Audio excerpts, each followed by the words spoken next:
Hello, and welcome to the Spiritual American. My name is Dr. Ann O'Hare, and I'm your host. And today we will be talking about the memory trap. So it's an interesting topic. It's going to be kind of a little philosophical and a little practical. So hopefully it will be very interesting.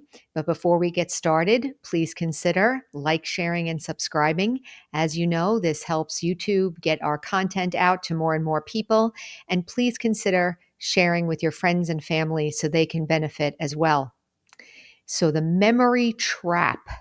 And maybe some of you have never heard of this before. As you know, in the rest of our episodes, a lot of times we begin with a definition. So let's define what memory is. Now, what is memory? Memory is when something happens physically. So I'm in my body and I'm having an experience, and something about the experience or all of the experience is recorded in my consciousness. It's recorded. So let's say I learn how to sail a boat. I learn how to do the knots and I learn all about sailing and so forth. Everything that I've learned with that activity and the learning and the information, whatever I've done, I've recorded in my consciousness, in my memory, that hopefully that would be available if ever needed in a boat. So that's like a practical example.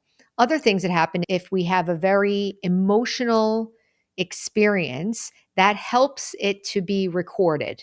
So, whether it's a very happy experience, a very beautiful experience, a very awe inspiring experience, a very painful experience, a very scary experience, any emotional charge will make it be recorded more easily, let's say.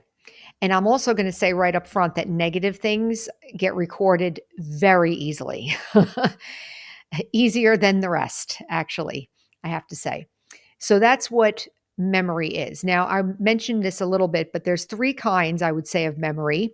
There's positive memories that like the happiness and so forth. There's neutral memories, which are like memories on how to do things.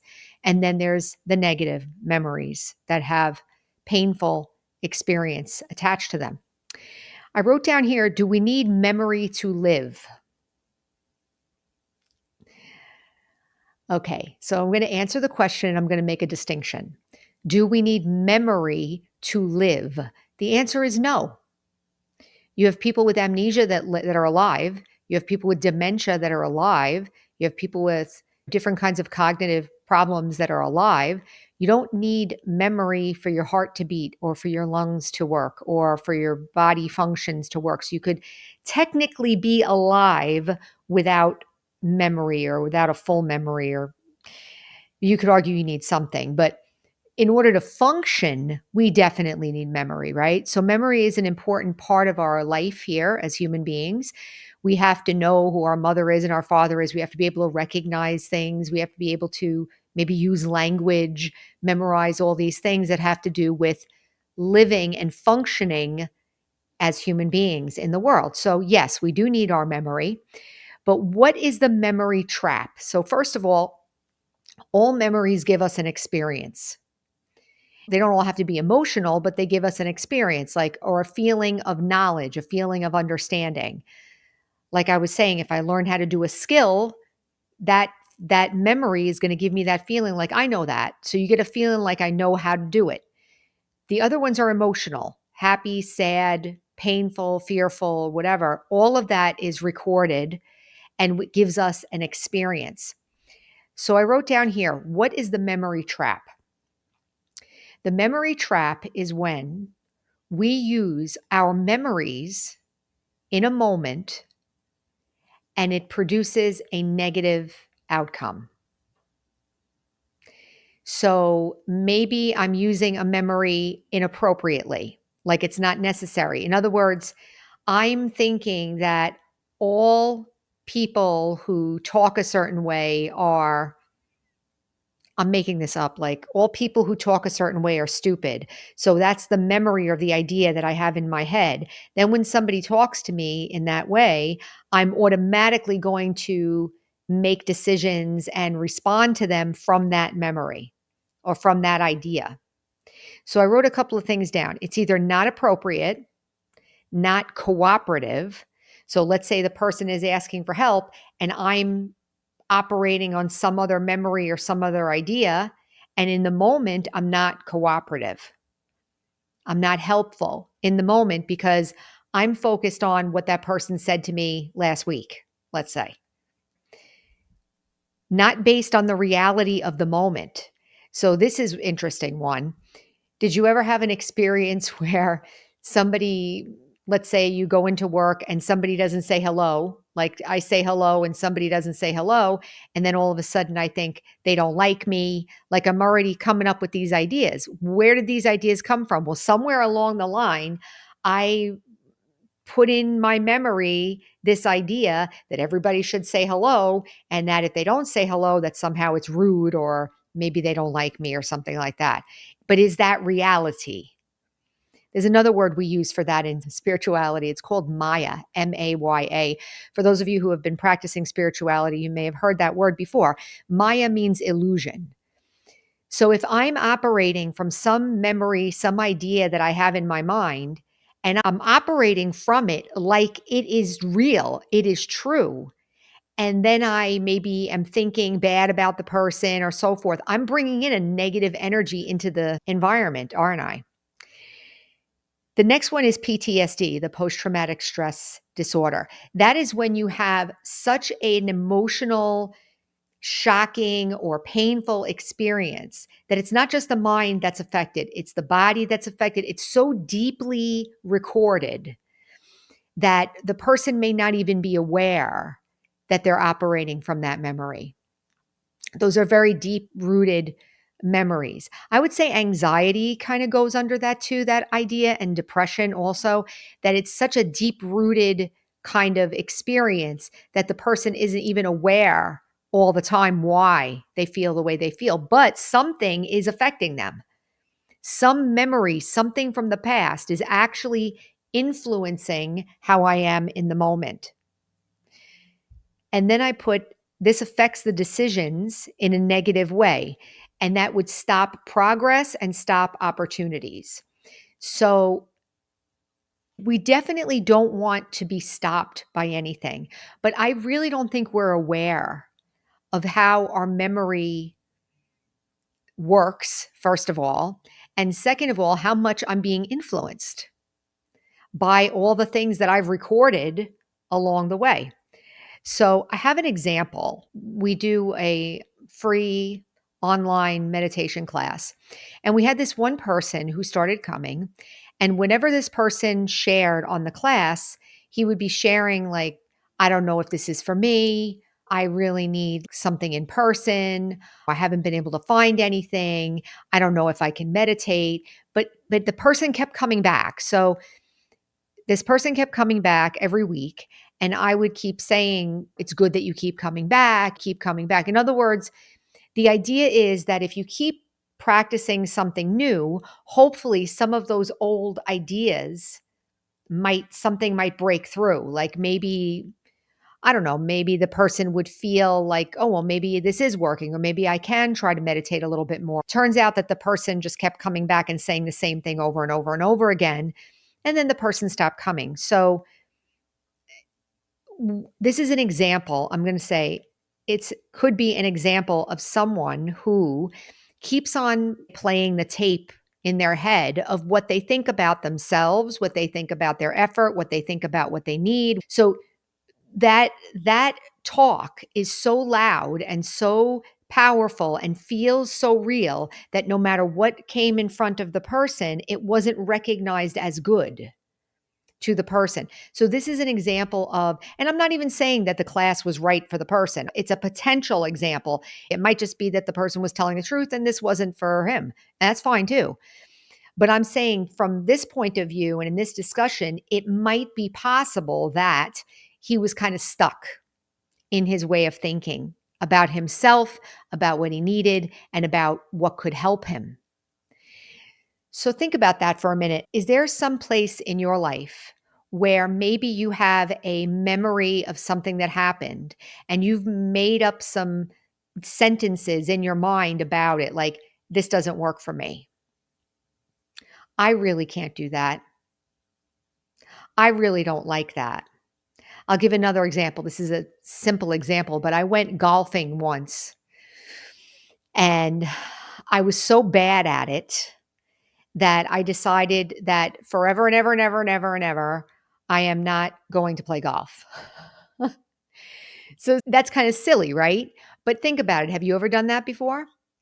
Have you ever had something happen and then you made up your mind that you were never going to do that again?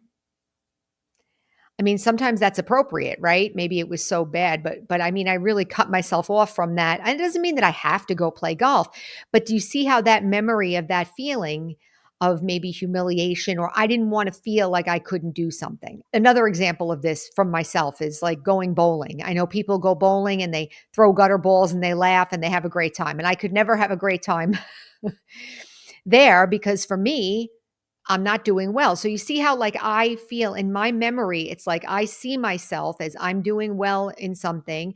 And why would I want to do something that I don't do well in? So in one hand, that's not a sin or anything bad, but can you see how that might limit life for me a little bit? Maybe people around me want me to go play and have fun, or maybe they want me to go and maybe I'm showing up as a little bit stuffy or maybe not able to be relaxed or something. I don't necessarily want to be like that, right?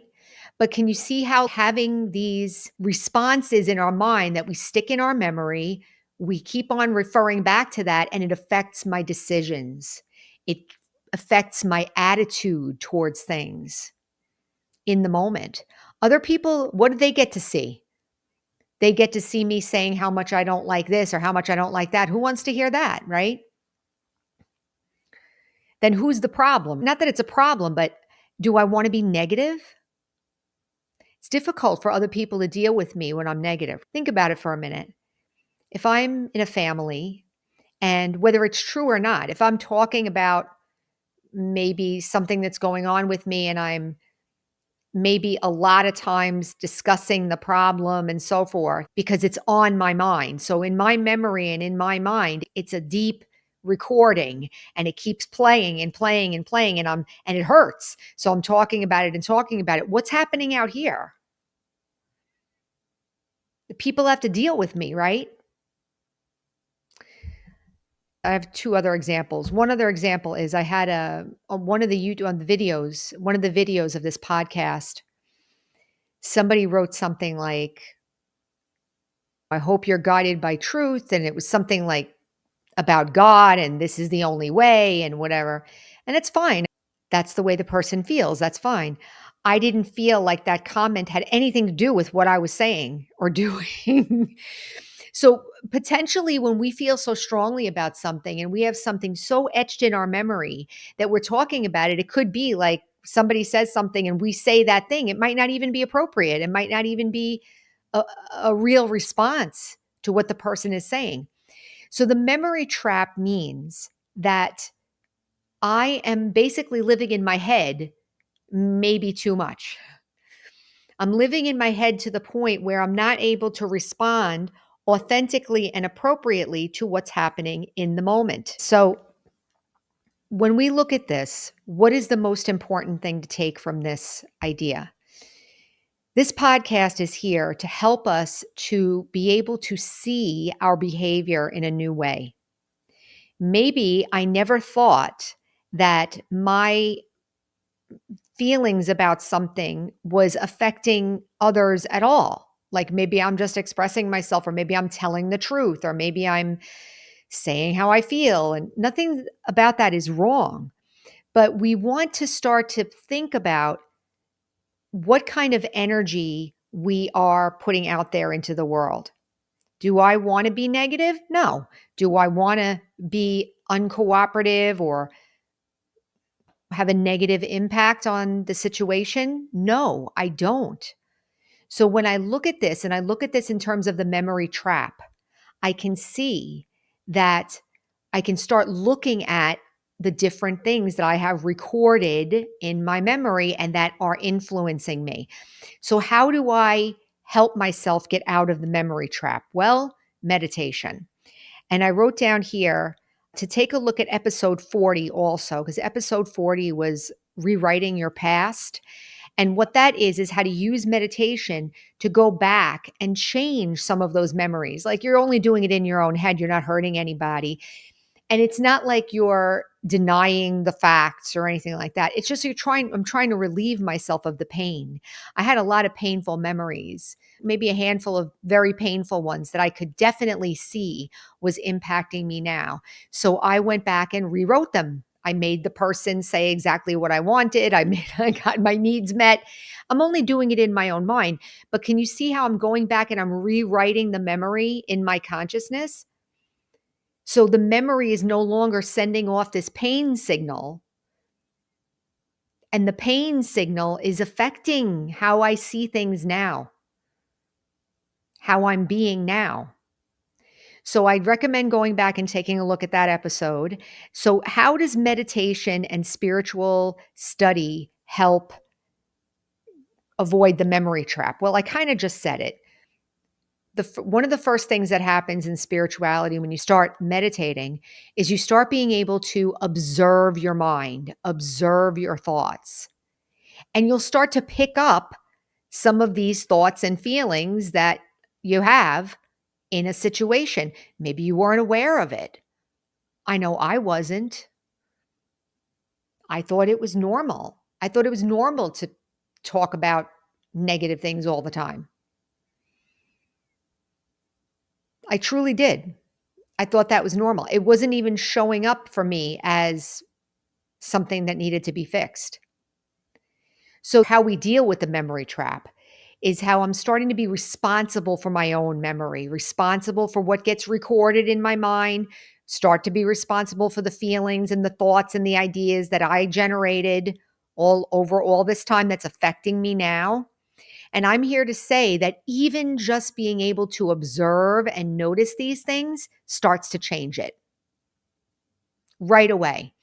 I often share that when I started this Raj Yoga meditation practice, it only took about 2 weeks that I had a major result, and that was that anger was totally gone.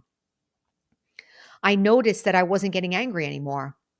That doesn't mean that I wasn't, like, irritable or frustrated or impatient. Those are anger's little brothers and sisters, but anger, real anger was totally gone after 2 weeks. How did that happen?